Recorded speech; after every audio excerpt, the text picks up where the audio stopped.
have a look at hacking CCTV cameras, because that's fun. Now, I'm not picking on this one vendor.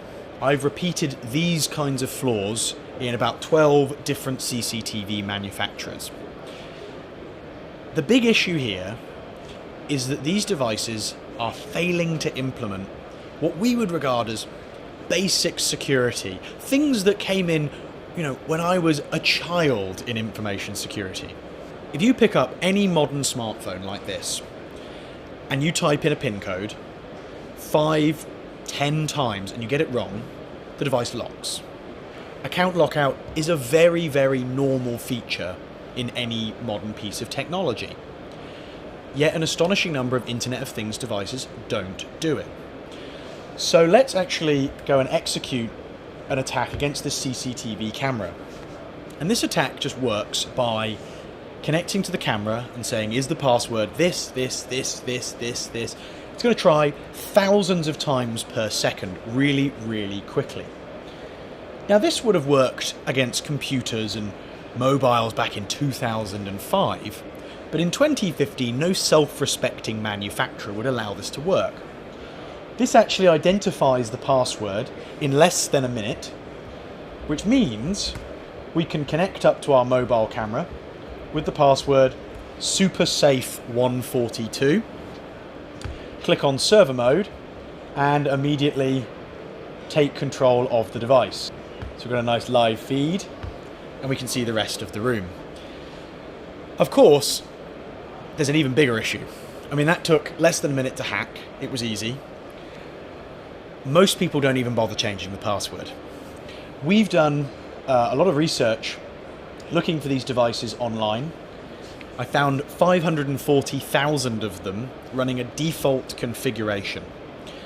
Now, that means we're able to find things like this school in the United States. No password.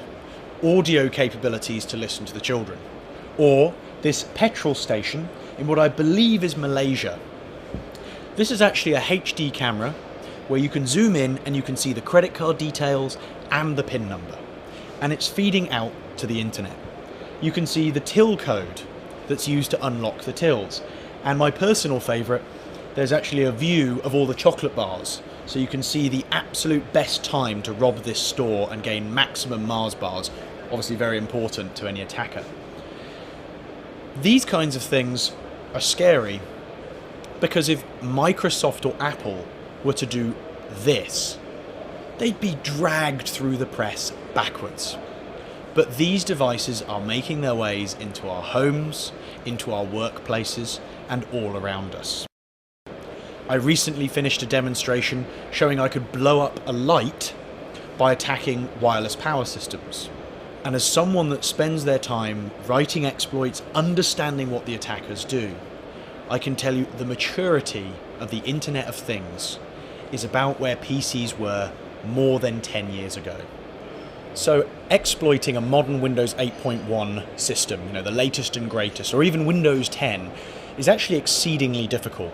You need some very low-level technical skills.